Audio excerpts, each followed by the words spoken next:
রিকশার সিটে বসে আছেন এক তরুণী, হাতে লিফলেট, চোখে দৃঢ়তা। তিনি কোনো সাধারণ প্রচারক নন, তিনি তারেক রহমানের মেয়ে জাইমা রহমান। বাবার জন্য ভোট চাইছেন তিনি রিকশায় চড়ে, জনগণের দুয়ারে দুয়ারে। রিকশা থেকে নেমে মানুষের হাতে তুলে দিচ্ছেন লিফলেট, কথা বলছেন, হাসছেন, শুনছেন। কিন্তু এই দৃশ্যে সবচেয়ে বেশি নজর কেড়েছে রিকশার পাশের সিটটি।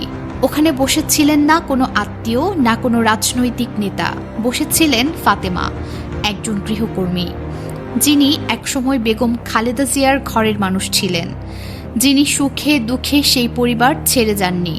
ভাবুন একবার, দেশের অন্যতম শীর্ষ রাজনৈতিক পরিবারের উত্তরসূরি, চাইলে পাশে বসাতে পারতেন চাচাতো বোন, আত্মীয় স্বজন কিংবা দলের পরিচিত মুখ, কিন্তু জাইমা রহমান বেছে নিলেন ফাতেমাকেই। এটি কি কেবল কাকতালীয়, নাকি এর ভেতরে আছে এক গভীর বার্তা? বেগম খালেদা জিয়া আজ আর এই দুনিয়ায় নেই। হয়তো সেই শূন্যতার ভেতরেই নাতনি জাইমা রহমান ফাতেমার মধ্যে খুঁজে পান দাদির ছায়া, একজন বিশ্বস্ত মানুষ, একজন নীরব সাক্ষী, একজন আপনজন। এর আগেও ঢাকা 17 আসনে হেঁটে হেঁটে বাবার জন্য ভোট চাইতে দেখা গেছে জাইমাকে। সেখানেও ছিলেন ফাতেমা, চুপচাপ, আড়ালে, কিন্তু অবিচ্ছেদ্যভাবে পাশে। এই দৃশ্য শুধু রাজনীতি নয়, এটা মানুষের সঙ্গে মানুষের সম্পর্কের রাজনীতি। এদিন আরও একটি দৃশ্য অনেককে নীরবে নাড়িয়ে দিয়েছে। জাইমা রহমানকে দেখে এক বৃদ্ধা মাথায় স্নেহ ভরে হাত বুলিয়ে দেন।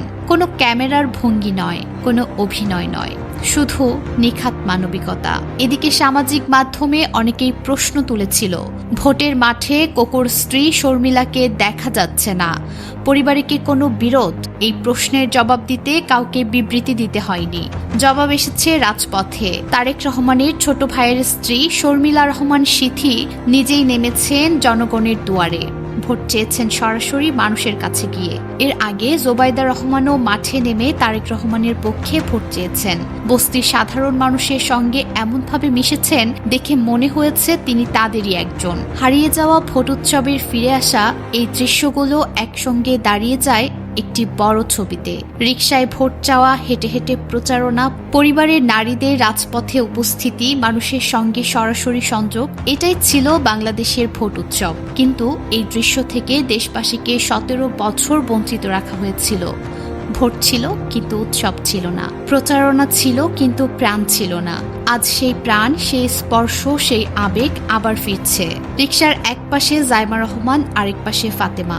এই ছবি হয়তো কোনো পোস্টারে থাকবে না, কিন্তু মানুষের মনে থাকবে বহুদিন। কারণ এখানে রাজনীতি আছে, কিন্তু তার চেয়ে বেশি আছে মানুষ। শেষমেশ আমরা যা দেখতে পাই তা হলো, রাজনীতি তখনই সুন্দর হয় যখন ক্ষমতার জন্য নয়, মানুষের জন্য করা হয়।